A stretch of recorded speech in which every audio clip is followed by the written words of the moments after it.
how have you seen his development? Oh, from day one to now. From day one last year to the end of the season, he was playing at a high rate the last 3 or 4 games there, and probably shouldn't have. Just to be honest with you, he was throwing a ball last spring with 2 weeks left, and said, "Hey, bud, you're going to be our center. We want you to learn a new position. We want you to be the center, and you're also going to start every game in the Big Ten." And that's easy to judge from the outside, but what the fire that he got thrown into and how he handled that and how he never flinched is totally impressive to me. And it's shown. It's shown. He's if things have slowed down for him, he's just a really good person, and he just has a very good way about him. He just comes to work every day. He's very consistent, very steady. He's learning the position way better. His communication is much higher, as you can imagine. He's a really smart kid and tough kid, and just every day he plays is going to get better. What's Dunker like as a player, a person, an athlete? That's 3 different answers.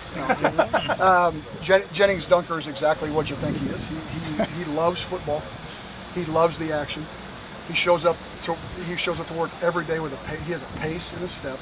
He has a look in his eye, and that's something since I've gotten here that we've been trying to build more of in the offensive line room.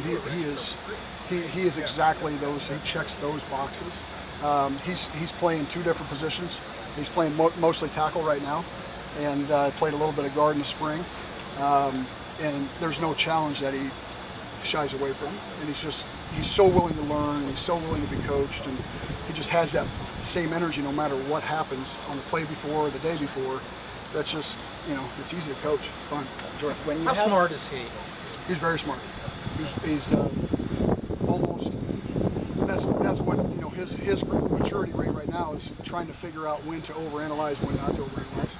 Because he's so darn smart and analytical that he's got to be careful of getting too over detail. And I think he's starting to come out of that. He did a little of that in the spring. Now it's more of rhythm and feel.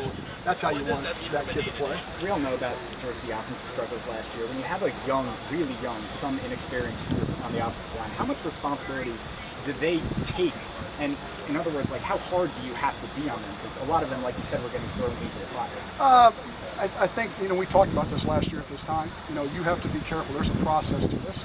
And there's probably, if you look at, Bo Stevens, Jennings Dunker, Logan Jones, those 3 guys last year that started games probably should have been sitting or should have been behind a couple guys and let them kind of mature at a normal rate. Well, that's not the case. I think it's going to serve them well here soon, but last year it's one of those deals, and you can point the fingers at them, but it wasn't their, they didn't make those circumstances, and those circumstances come up in college football. It happens, and you have the COVID years and all these things, and you just got to respond to what you have, and you just got to be careful.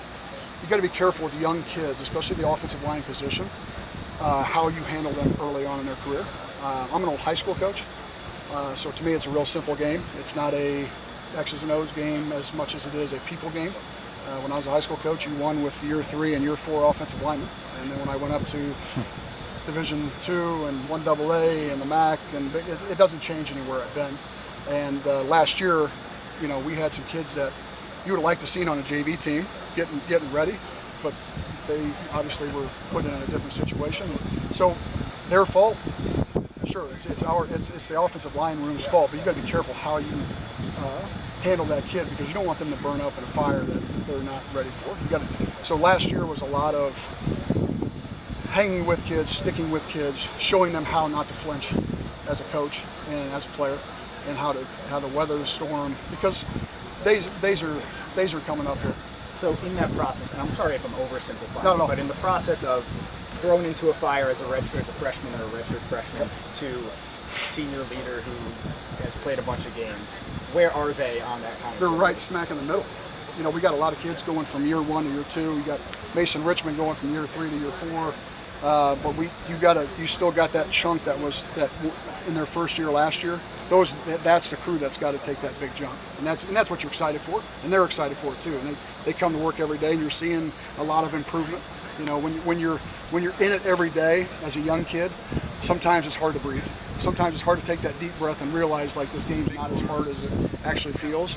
And I think they've been able to go season, get out, take a deep breath, watch some film.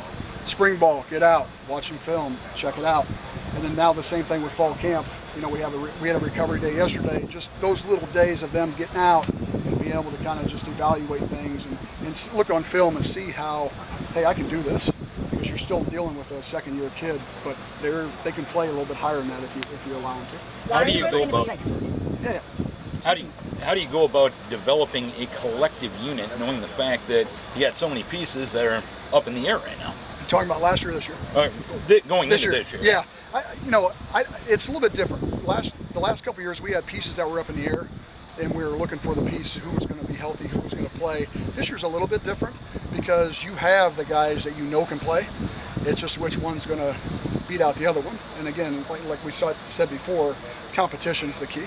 No matter how long you're in this business or you watch it, if a room has competition in it, you're going to get better results. And that's what's been lacking in our offensive line room the last 2 years. And I think you see it now. So to answer your question, you don't want to be in too much of a hurry to designate and split, like let this thing play out a little bit here for another week or so and maybe longer. But like at each position, it's not a new guy popping in. It's two guys that have had game experience. So that makes you feel a little bit better about keeping the process alive. And that being said, do you see it maybe You're welcome. Maybe rotating some spots at least early on in the season? We'll see. Yeah, we'll just see how it goes. We're I don't know 8 days in, 9 days in. So it's we'll see how it shakes out here. All right. Yeah. So speaking of that growth process,